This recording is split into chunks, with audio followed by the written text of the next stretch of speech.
listening to The Breakfast Express. This is now the Chat Network with me, Nazia, and my guest and your guest. Let's give a big Eastwave FM welcome to Coach Zaid Ismail. How are you doing this morning, Zaid? Good to be back. And really looking forward to today's conversation. Ish, we've been looking forward to it. You know what? The last conversation is still loud in my head.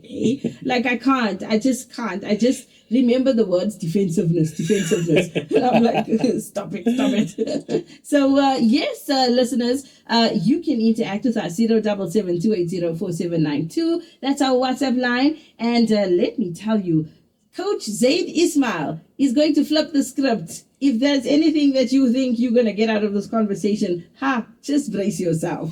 So how has your week been, Zaid? It's been quite eventful, actually. Very interesting. And lots of good engagement after our last discussion last week. Yeah. And it's actually encouraging, very encouraging, right? Because I think when we were on air already, there was someone that sent me a message saying this is refreshing. Yeah. And for me, that's more important than anything else, is that not to say that people agree or disagree with me, it's just that they're getting fresh perspective that they didn't previously consider. And that's the thing, right? We get into a rut because we don't realize that we need broader understanding. Yeah, and the source of the broader understanding. Exactly, and you don't know what you don't know. So if you're going to keep trying harder to work things out, you're just going to keep arriving at the same outcome because you didn't know that you had to incorporate something else into your consideration. Yeah. So, today we want to talk about a very interesting topic, something that is on my mind and I thought would be relevant because today everybody's calling everyone toxic. Oh, yeah. One of my favorite words. Especially partners, you're toxic. Your thinking is your family is toxic. Yes. You're toxic. Please tell me, what is the definition of the word toxic? Whenever I hear someone using the word toxic, immediately I wonder why it is that they went straight from zero to toxic. Why is it that we forgot how to use simple words like you're unpleasant, you're annoying, you're frustrating, you're irritating me? So many other ways of describing things, but we go straight from zero to toxic. And whenever I see toxic, I always think of crayons because it was always like non-toxic. Yes. Right? Crayola. Yeah. So why is it that we are so quick to latch on to this pop psychology terminology that we see on social media? I think it's because we just don't know how else to have impact. That's very interesting because we're out here, and like you told me last week, I'm not a victim of my social media. So I'm still reeling, I'm still licking my wounds. You're still feeling judged. Yes, very. No, I didn't even touch it. Every time I see something come up, now I'm like, I'm not a victim of you, and I think we can all relate because the algorithms, like you said, we're not victims of, but it's like so engaged, it's so like puts you in this mode of you are the victim. Did you notice these signs in your partner? Are they treating you like this? Are they stonewalling you? Are they doing this to you? You are a victim of narcissism. Let me help you. Exactly. And it's that echo chamber that we look for, right? So that we can hear someone tell us how we're right about something. Because, it can't be me. I'm such a good person. I'm so sincere and so honest and so dedicated and so loyal. Yeah. So if you're not getting me, it must be you. It can't be me. Yeah. And if you're not appreciating me, it must be you. It can't be me. Yeah. And then immediately we go towards validating ourselves through all of these reels and things that we see in our social circles and our friends that we surround ourselves with because they also have a similar struggle. And then everyone convinces you, your partner is toxic. Yeah, exactly. We look for that support system. But the moment somebody says, but what about you? Mm-hmm. Then we're like, I don't talk to this person anymore. Yes. This is why, because you're just not supportive of me. Exactly. But really it's like you don't want to deal with the real of you. Why? Why do we find it so difficult to hold the mirror up to ourselves? It's scary. The truth hurts. Yeah. The truth is scary. I saw something very interesting recently. It says something about first we invented the mirror. Yeah. And then we invented filters because the mirror was too honest. Eish. You know what? That filter story. There's also personality filters now. Oh, yes. There's personality filters. So now everybody's toxic. Your in-laws are toxic. Your husband is toxic. His friends are toxic. Everybody to support the cause, like you will say, they are toxic. How do I know I'm toxic? What should I look for? Oh boy, you put me on the spot now, because now I'm going to say something that's going to really be sensitive. Talking about filters, just to see how that plays into this, right? Why is it that I am not comfortable to present myself to the world in my natural state? Why do I need to dress it up? Now, I'm not talking about whether you like makeup or you don't like makeup or you like to groom yourself or not. I'm saying if my aesthetic in my real life is something I'm not comfortable to put on social media, how am I judging myself, right? Now, if I'm judging myself and I need the filters so that I can be more appealing and more aesthetically pleasant to the people that I'm on to present myself to on social media, then I think that's a very unhealthy relationship I have with myself. And I avoid using the word toxic because toxic is such an extreme and it's so subjective. Who decides what toxic is? Right? One person has a peanut allergy, you'll say peanuts are toxic. Another person loves peanuts and they can't go through a day without snacking on it, and they'll say, you're talking nonsense. So it's entirely subjective and relative to my personal experience. So if I'm going to go and latch on to some terminology I came across on social media, and I'm going to apply it to important relationships in my life, then I guess I'm the one that's actually toxic in that space, not everyone else. Because I'm not seeing the people, I'm not seeing the human, I'm not seeing the substance of the relationship I share with them. I'm seeing whether or not they are pleasant enough for me to accept them in my life. That's very selfish. Extremely. That's self-centered, selfish. That kind of thinking gets you having a lot less authentic people around you. And I saw a clip this morning by Dr. Gabor Mate. He was talking about how it is that and he uses the words very deliberately, so saying there's the genocide of authenticity. Ooh. Right? And if you look around us, you see the filters, you see the AI manipulated content, you see all of these things that people use to try and get the reactions and get the reach and get the audience and all of that. And that tells you that it's not authentic. We're not authentic. Why are we obsessed with likes? Because without that, we don't know how else to determine whether we have substance or not. If I don't get a reaction, and this is one of the biggest challenges for the Gen Zs and the Gen Alphas even more, and in fact, some of the millennials are also struggling with it still. And dare I say, even some of the Gen Xs who haven't grown up, right? Is that they don't know how else to be relevant, so they focus on popularity. It's very superficial. But what does that tell you about your relationship with yourself if your sense of self is driven by how many people like you?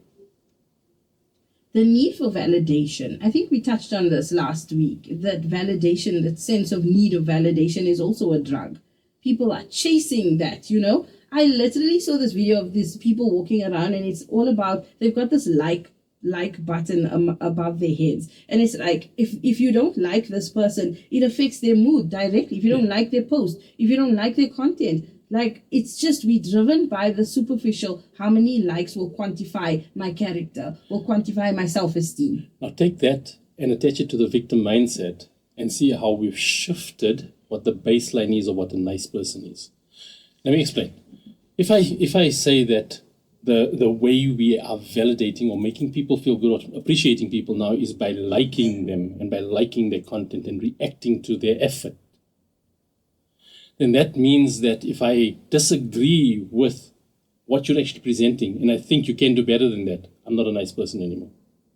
So the moment someone comes along and pushes me to be better than who I am right now, I see that as unpleasantness, as toxic, as an attack. A judgment. Right? Who are you to judge me? You don't know what I've been through and all of that. I don't need to know what you've been through. You either invested in improving yourself or you're not. If you're invested in improving yourself, you're going to welcome criticism regardless of where it comes from because you're looking for the value in the feedback.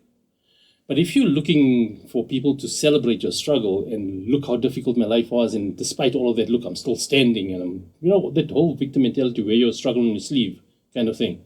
If that's what you're in for, then not only are you setting yourself back, but here's the more important part. You don't realize how much of yourself you are withholding from the people around you who have a right to have access to you. You know, it's that what you said, wearing your struggle on your sleeve. There's a fine line between using your story to help people and then using it as a setup for what you're saying now. Using it as a setup to get people to lower their expectations of me because, you know, I don't want to be inadequate. I don't want to fail. I don't want to fall short. So to protect myself from being inadequate, I want you to understand that don't judge me harshly because, you know, it's difficult for me. I've had a tough life. And it's not about lacking compassion or empathy in that way, right? It's about, do you want to be defined by your past? Because that's what you're doing. If I'm holding on to my past and I'm presenting that to everyone to say, look how difficult it is for me, look at all my problems and look at what my struggles are and how I've been through this and how I've been through that, then that's what you're focused on. Then understand that you're looking for better quality of life in that, or looking to impact other people's lives in a more positive way. You won't be able to do that because you're not focused on that. You're focused on how difficult life is. And you're going to find what you're looking for. Stuck in a victim loop. Yes. Stuck in a victim loop. And if someone doesn't honor that victim loop of yours, then they're cruel and they're lacking empathy and they're not nice people and they're toxic and they're narcissistic and all of these things. I love what you're saying because some people tell their story to every single person. It's the same thing, like you know you're going to come around them and hear the same story, same circumstances, stuck in a victim loop. It's become part of their identity. Yes. And to the point where if you don't listen, you actually, like you get annoyed. You're like, okay, I do understand, I did hear you, but don't you want to move out from the victim neighborhood to onto better? Like, can't you want better for yourself? And then you realize maybe this person just doesn't want to. And you've just got to, you know, how do you then end up? You either want to avoid this person, you know, like what do you do then? My attention immediately goes towards why would someone not want to be better than that? And the only answer I can come up with is that they're afraid that they're going to be inadequate for the next level, right? So to protect yourself from failing, you hold on to what you're good at, to what you're familiar with. And victimhood is what you're familiar with, then that's the neighborhood you're going to stay in. And now put that into the context of a relationship. One person is looking to create this amazing life, and the other person is looking to have peace because they had such a difficult life. Yeah. And then they're going to convince themselves, oh, we're not meant for each other because we just want different things. No.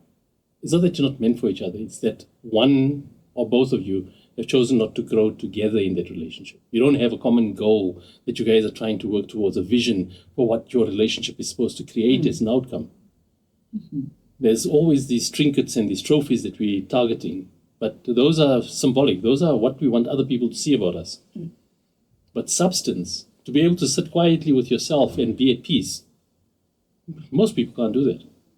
True. There's noise everywhere. And you have things and people telling you, this is what peace looks like. This is what toxic looks like. This is what you know. So, yes, I think that this is a very important hour and I don't want you to miss out on this. So you stay tuned to Eastwave FM. More with Coach Zaid Ismail when we come back. Don't forget 0772804792. We want to hear from you.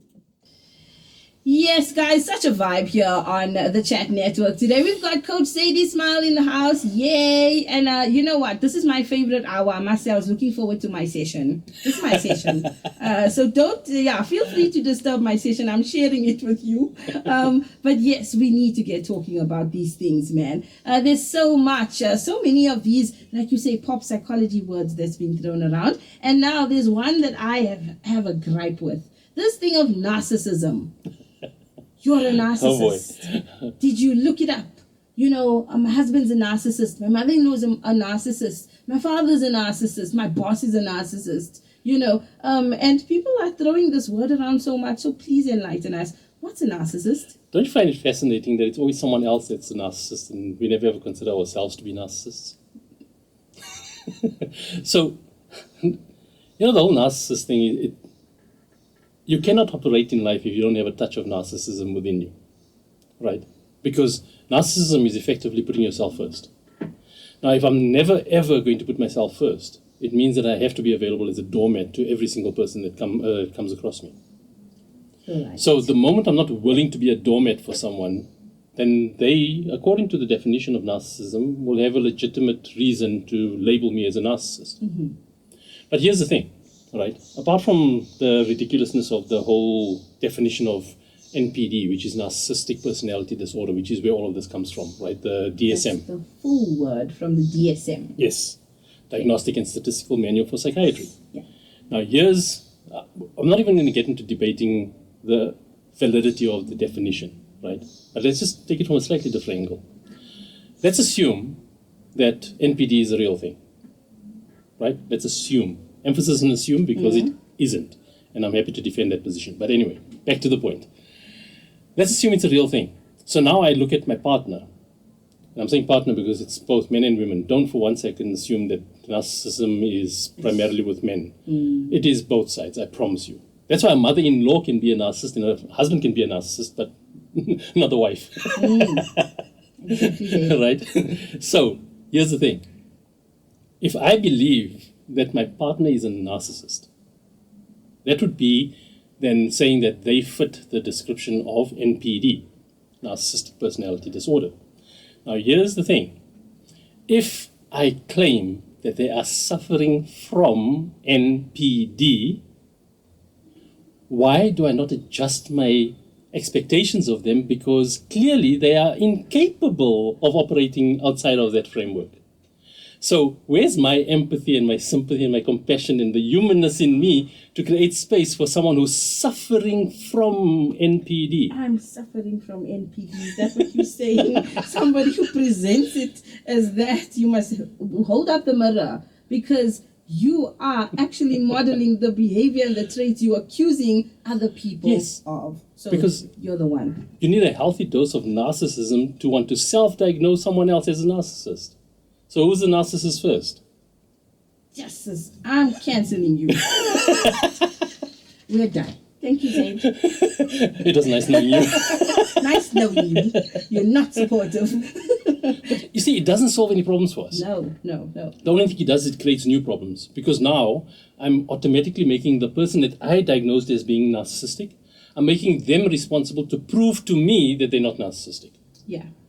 And if you look at the definition, the key characteristics of a narcissist: grandiose sense of self-importance, need for excessive admiration, lack of empathy, sense of entitlement, arrogant or haughty behavior, exploitative behavior, preoccupation with fantasies. Where must I book myself in? Because you're right, we all experience this at any given time. Right. What's the consistent underlying theme of all of those attributes? Self-centeredness. No. What would cause you to be self-centered? A lack of self-esteem, I think. Yeah, poor self-esteem. Right. What does that imply about how you feel about yourself? You're insecure. Yeah. Right. So now you're taking someone that's already insecure, their defense mechanisms are causing them to be unpleasant, and you're telling them that no, you think too much of yourself. Yeah. You know what? I just came across the mythological origin. Oh. The term comes from the Greek myth of Narcissus, who fell in love with his own reflection. Right, but it misses an important point. Even that misses an important point. The question is, why is it that I become so invested in myself when I have people around me? Right? And it has to be because I don't have any reason to believe that they're going to see goodness in me. Right. So if I believe that I'm never going to be enough for the people around me, and my default, my drive in life is to be of positive impact to the people that I care about, right? And I promise you, if there's anything you want to try and solve as a problem in life, look at how that plays out. How is my ability to be of positive impact being compromised or threatened? And then you'll see all the bad behavior come out, right? But back to that point, is if I don't trust, because of my own struggles and my own demons and my own childhood experiences, whatever it was, if I have no reason to trust that anyone values me, I'm going to have to value myself first. Because I don't trust the people around me to see goodness in me. And then that defense mechanism then brings out the nasty side of people towards me, and then that just validates why it is that I'm right about believing that they don't see me. That is the rabbit hole I talk about. Yes. Because if you don't value yourself, or you're insecure, we don't realize how much that stems from this insecurity. How many problems in your relationships, at work, for example, as well, not just your romantic relationships. How does insecurity play out at work as a root? you become preemptively defensive and abrasive towards your colleagues. So you automatically assume that people are out to take advantage of you. They're out to drop you in what it is that you need to rely on them for. They're trying to sabotage your ability to get ahead in your career. You think they're taking advantage of you by asking you to put in extra effort without remuneration. It sets up that whole mindset that convinces you that everyone's out to get you. Right. And no one's there to cooperate with you. And then you say you're a team player. Yes. And then your idea of team player is to follow procedure. Mm-hmm. That's not a team player. Mm-hmm. Because you're not looking at the humans you're working with, and you're not showing up as a human. Exactly. You're showing up as a resource. And if you show up as a resource, people are going to treat you like a resource. That is so important, because we work with people all the time and you find huge issues, personality clashes. Because they say this line, don't bring your personal problems to work. Okay. So then, if that's the case, don't bring your personal problems into my evaluation of my performance. Ouch. Right? Yeah. If I'm going to tell someone that you need to shut down your humanness because we're paying you to get the job done, then don't expect me to deal with your bad day when you come into the office and you want to whine and whinge and criticize me for something that's completely unfounded because you're having a bad day. Absolutely. Then you also leave your personal problems at home, and when you come to the office, I expect you to be robotic. Mm-hmm. In the same way that you're asking me to be robotic. Mm-hmm. And that's why we need to realize that we've lost the plot when it comes to seeing each other as human. And it's really that simple, right? If I don't see the human in myself, because I'm so filled with all of these defense mechanisms and filters and prejudices and everything about life, I'm never going to see the human in someone else, because you don't see in others what you don't see in yourself. Of course. And the word humanity, I think the human in humanity has been lost. With this superficial approach to mental health and the superficial diagnosis of everything, everyone is now a psychologist. Mm-hmm. Everyone is now a coach. Everyone is now, I'm able to, I know what the problem is. I don't need to see anyone. It's you that has a problem. My therapist told me this and my therapist told me that. Mm-hmm. And my therapist is right, because look how you're behaving. Of course. And I think that degree of weaponizing therapy. That thing, that irritates me, because those of us who operate in this space understand the importance of how somebody processes the advice they are given. They can weaponize that. Completely. And I can tell you one of the biggest ways they weaponize it. Mm. And this is something I might get cancelled again in the same hour. Yeah. If you're seeing a therapist, a coach, psychologist, counselor, whoever it is, any advisor, and that person labels the person you're complaining about without even having had any engagement with them, please run as far as you can away from that person, because all they're doing is they're stroking your ego. They're not helping you solve the problem. True. Right? If I have never ever met and had a first-hand encounter with someone to get their side of the story, and someone comes and gives me their subjective assessment of what they think of that person, and I say, oh no, according to your assessment, that person's a narcissist or they're toxic, I'm literally trusting my client to have enough understanding and experience and insight and wisdom and training to accurately evaluate their partner. Now here's the conundrum in all of this, here's the contradiction in all of that. If my client was that good at being able to size up people in that way, they wouldn't be needing to speak to me. Truth. Right? So I promise you, anyone listening, if you go into someone for advice and that person is busy labeling the people in your life as narcissists, this, toxic, that, abusive, this, cut these people off and all of that, you are not getting good advice. You're getting an echo chamber. You're getting someone who's validating how you feel. An echo chamber. Exactly. I mean, there are times when you need to understand that the person you're going to for advice cannot tell you what you want to hear. Yes. They are there to tell you what you need to hear. Which begs a very important question. Do you know why you're asking for advice? When you take your story to someone, wearing your struggle on your sleeve, all of that, are you looking to see if someone can help you figure it out? Or are you looking for validation that, yes, you're right, it's such a difficult experience, such a difficult life. Your partner's treating you so badly. Your in-laws are really terrible people. Yeah. And yes, no, you must put your family first and your children first and all of that nonsense. You're the victim. Reinforce the story. Reinforce the story. So it's like keeping them in a loop. and it's unfair. And I think that that's so important. What you're saying is that if you're going to someone for advice, ensure that you must hate them just a little bit. Yes. You must hate your therapist just a little bit. I believe that, because you can't be happy with everything that they're saying. Yes. You can't. If you're not left to question something after your discussion with them, then you're not going to a therapist. You're going to someone that's validating you. Like a soundboard. Yes. Like I just want to hear myself say this. You want them to tell you how amazing you are. Yeah. So this is good, because I think that a lot of us need to understand the difference between what we want to hear and what we need to hear. A lot of people walk into sessions and they're like, tell him, it's him, Aha. But the moment you start with, right, let's talk about you now and let's hear him, it's like, no, I don't need any help, I Yes. brought him, he's Exactly. here, he's the one. So the problem is saying that there's not a problem with you. And you know what's the saddest part of that? And I've had this with many couples that I've worked with over the years, right? Is that the one who initiates that intervention, that marriage counseling or couples therapy, whatever you want to call it, the one who initiates it, they might have a valid point initially to say, no, my partner is problematic, right? Yeah. And the partner comes in, and because they're hearing it from an objective source, they realize, that, okay, hold on, maybe I am problematic, Yeah. right? So then the partner changes, Yes. right? But guess what? The person who started this, they didn't think they would need to change. And then the partner who was problematic now outgrows the person who actually started it, and they feel betrayed. Yeah. It's like, oh, now you think you're too good for me. Hey, that's dangerous. It is. Yeah. So you need to be equally invested in what is it that you're trying to solve with your partner, not who are you trying to blame. Yeah. So we're talking common goals. We're Yes. talking about like we both going to put in the same consistent effort. We both acknowledging we need to change. What aspects we need to respect the feedback we're getting from each other, even though we don't like it, but we're here to change. And when you get to that point, right, is you need to, if you don't like what you're hearing, you need to help them to understand why you don't like hearing it. Not just tell them you don't like it and they must find a different way to express themselves. Yeah. Right? You have to give each other something of substance to work with.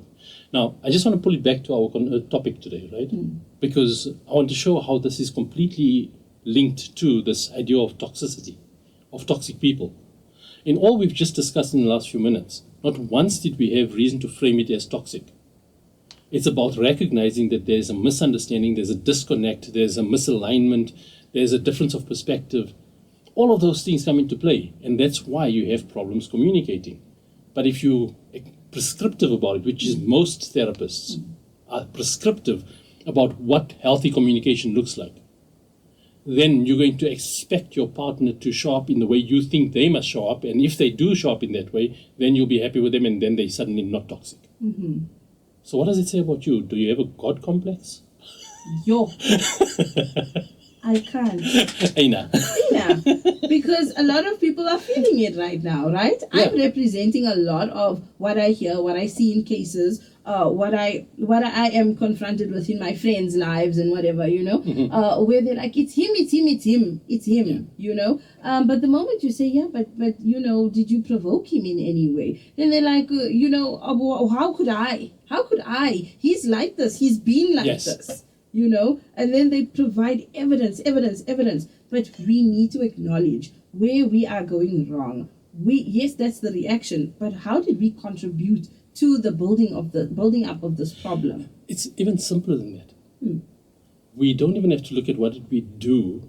We just have to realize that our presence in their life, the role that we fill in their space, has impact. True. Right? So because of who I am to them, automatically they might have a certain emotional reaction if I don't receive them the way they would like me to receive them. I don't have to do anything. I don't have to say anything. I can be completely quiet and just minding my own business. And that in itself can be offensive, because if my partner comes in and he wants to feel, or she wants to feel, they want to feel welcomed. They want to feel as if you're enthusiastic to see them. And you sit there and you just mind your own business. You didn't say anything wrong. Yeah. You think, I didn't do anything wrong. Why are you upset with me? Because you have impact. Yeah. Who you are and the role you play in the people's lives around you has impact. Whether you show up in there breathing or not breathing, you have impact. And until you realize what impact you have, you'll keep blaming people for behaving badly towards you. Okay, Zaid, you've been cancelled. Thank you very much. This is the social network. I've lost all my words. You're listening to Eastwave FM, and yes, guys, we have Coach Zaid Ismail in the house, and we are talking about everything that plagues us, about the word toxic, about narcissism, about who gets to call who a narcissist and why, and then also looking at the very symptoms you're accusing someone of having, like you, the person who has a touch of it too. So I've learned that we are all narcissists in one way or the other, and so I feel better about myself now. Okay, so so Zaid, tell us, what is your advice to people who say, I'm in a toxic relationship? Oh, what makes a relationship toxic, right? And more importantly, what we lose sight of is that a relationship in itself is a consequence of the people in it, right? And just tell me if I'm not coming across clearly on this, because it's a really important point. We're so focused on fixing the relationship that we don't look at the contributing factors to the relationship. So a relationship is effectively the symptoms of the two people in the same space. Now, if I fixate on the relationship, I'm not recognizing what it is that each individual in that relationship is struggling with, or what it is that they need, that they're not getting, or they're not expressing well enough, where the misunderstanding comes in. So when you get people that start saying, well, no, this is how you must do date nights, and you must show acts of appreciation and your love languages, and it's all absolute nonsense. I promise you, it's absolute nonsense, and I'll tell you why, right? Again, when you reduce people down to a love language, to an act of gratitude, to a journal entry, and things like that, you have lost sight of the person you're with. The one thing we all want to be in a relationship with a significant other, want to be seen. Are you seeing me, or are you seeing what you need from me? And vice versa, right? So when it comes to a relationship, if the relationship is dysfunctional, it's because the two people in the relationship are not aligned. Their perspectives, the way they interpret each other's behavior, the way they assume to be each other's motives is incorrect. And just because my evidence that I'm looking at says that, you're doing it again, it doesn't mean that that's the reason for them doing it. It just means that they're repeatedly coming across in the incorrect way. So forget about relationship counseling. It's about each individual becoming more self-aware and understanding of what they're contributing to the cycle that they're in. And if they take ownership for that contribution, and here's the important part, right? There's a lot of important parts, but here's another important part. Your contribution to that cycle doesn't necessarily have to be something bad. It could be something good. But if you don't realize how that good contribution is bringing about an imbalance or a negative response from your partner, you're going to assume that it's not my problem, it's your problem. And then my question is simply this: what are you in it for? Are you in it to get what you need from the relationship, or are you in it because it's a long-term, forever after commitment? So if it's a long-term, forever after commitment, then I ask you one simple thing. Do you genuinely believe that the person you're with is a good person or a bad person? If you believe they're a bad person, why are you with them? If you believe they genuinely at heart, they're a good person, but they just have some bad ways, then the next question is, when you see them behaving badly, do you consider that you're behaving badly, you need to correct your ways? Or do you consider, why would a good person be behaving badly? Right? Because then you're looking for a very different understanding, a very different reason or motive. So then if they had a bad day and they feel as if you're just not sensitized enough about their bad day, and now you're coming in, you're loading them with other stuff without recognizing that they're already weighed down and exhausted from the day, that will give them reason to behave badly, even though you got a legitimate reason to ask them to be present. Like, me, the kids, we need your attention as well, kind of thing. But it's not about just that, because that's the transaction. And unfortunately, majority of relationships are transactional in nature. If I give my part, I expect you to give your part. And if we're both giving our parts, then it balances out the transaction, so then we're okay. But what's one of the saddest things that I come across in relationships? Is that I get people who have been married for 10, 15, 20, sometimes even 30 years. And after all of that time, they still need each other to express verbally how they feel and what they need for them to understand each other. They don't know each other just by looking at each other. They're not sensitized to each other's body language, each other's tone, each other's mood, each other's disposition, each other's emotional space. Why is that? Because they've been transactional all the time. They've been focusing on rights and responsibilities, duties and expectations. Bowed down by cares, like Yes. we gotta do in the fast lane. Yes. This is what you need to do, this is what I need to do, bring it to the table, balance it out. Yeah. That relationships have become transactional. How sad. It's very sad because the whole point of a relationship is so that we can have that special space, that sacred space with someone that's so sanctified that we insulate it from the corruption of the world around us. That's so important. Right? Most people don't do that. Most people allow that corruption in and then test each other to see how they respond to it. That is so powerful. Yes, allowing the corruption of the world into your relationship and testing each other. And I'm sure a lot of our listeners are going, whoop. Whoa. I didn't mean to do that. Oh, landmine.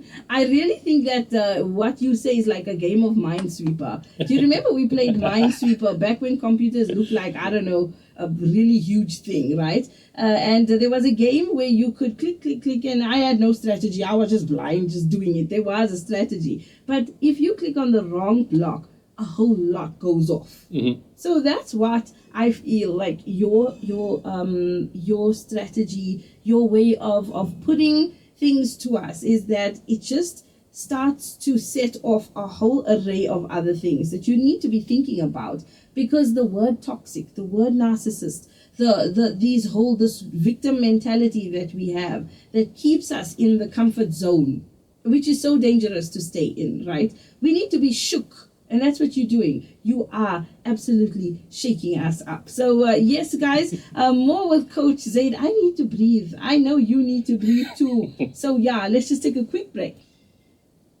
92.2 Eastwave FM, the chat network. We certainly got chatting here today. And I know you're going to walk away with so much more. Coach Zaid Ismail in the building. Issuing the, I don't know, like there's so much happening in my mind right now. And I've invited the listeners into my session. So, yes, 0772804792. What are your feelings about this? We need to interact with you. So, yes, Zaid, we were just talking about people's roles in the breakdown of their relationship. What can you tell us about somebody who refuses to acknowledge their role? If you refuse to acknowledge your role, or you're so defensive about your contribution, that means that you're going to, if you exit that relationship, you're going to exit it with a massive blind spot. And that blind spot will come back to bite you in your next relationship, in your next relationship, in your next relationship, until you face up to it. It's not because of karma. Let's not turn this into a philosophical, ideological, theological debate. It's just practical reality, cause and effect. If I don't realize the impact I'm having on someone in this relationship, I'm going to have another relationship where I'm going to have the same kind of impact, and their humanness is going to cause them to react the same way. And eventually, I'm going to be convinced that, no, there just isn't someone out there for me, or no one gets me. No, you don't get yourself. That's why you keep making the same mistakes. And it's not about shame. It's about recognizing that your best efforts are counterproductive to your best intentions. Your best efforts are counterproductive to your best intentions. Please explain that. Most people judge themselves based on how sincere their intention was about what they want to contribute to the relationship, or what effort they put in. But they don't ever stop to consider whether their method of how they went about it was effective relative to the space they share with that person. You see, and that's why I hate the prescriptive approach to relationship advice and to mental health and things like that, because you can't take a copy-paste approach. There's far too many nuances, variables, uniqueness about every person's life and life experience for two people to have exactly the same problem. So the moment I go with the cookie-cutter approach, where I take someone else's solution and I implement it in my life, it might get me through that stage, but it's not going to solve how I got to that point in the first place. Absolutely. So the moment something changes, I get a curveball. Life happens, as we know it does, right? Completely out of our control. Everything could be going fantastically well for a year or two even sometimes, and then out of the blue, you have a wobbly and you don't know why. When that happens, that exercise, that method, that process that someone told me to implement, it fails. And then I'm back to square one. Wow. Coach Zaid Ismail today has been absolutely amazing. I have been so quiet this time. I'm reflecting. I am taking it all in because it's so relevant. The 5 love languages, you just shot that out of the water for me. Thank you. My book is at home. Can we touch on it very quickly? Very quickly. Yeah. Now, because a lot of people are invested in this love language nonsense, right? And forgive me for being offish about this. Right. But literally, I'm being this way about it because it causes so many problems.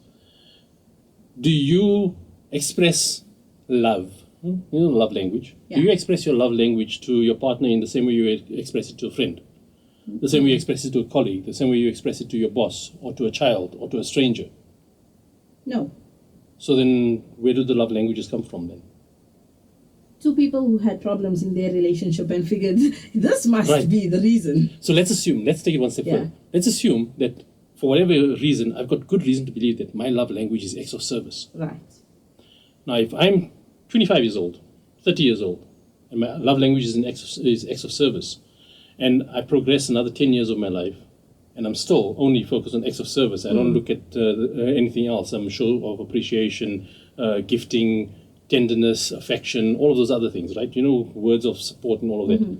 I don't look at any of that. I'm still focused on acts of service. All it means is that I haven't grown in 10 years. True. Now, if you haven't grown as a human, as a person, as an individual, then hopefully, and I'm saying this tongue in cheek, hopefully your partner hasn't grown either. Because that's the only way you're going to maintain that balance in your relationship. Wow. But the moment one person is growing and the other person is stagnating because they're not invested in their own self-development and self-improvement, then the one person is going to outgrow the other and the other person is going to feel betrayed, as if like, oh, I've been slogging all this time to give you a nice home and or to give you a quality of life and all of that, and look at you now, you think you're too good for me. Wow. And that is not a good space to be in. Coach Zaid Ismail, thank you so much for your time today. We've run out of time, but next week you can catch Zaid Ismail. Same time, same place. And I think this has been amazing. Please have a lovely day forward. Thank you. And I'm looking forward to building on this further. Absolutely. So there you have it, dear listeners. You keep it locked to Eastwave FM, the chat network. It's happening, I'm telling you.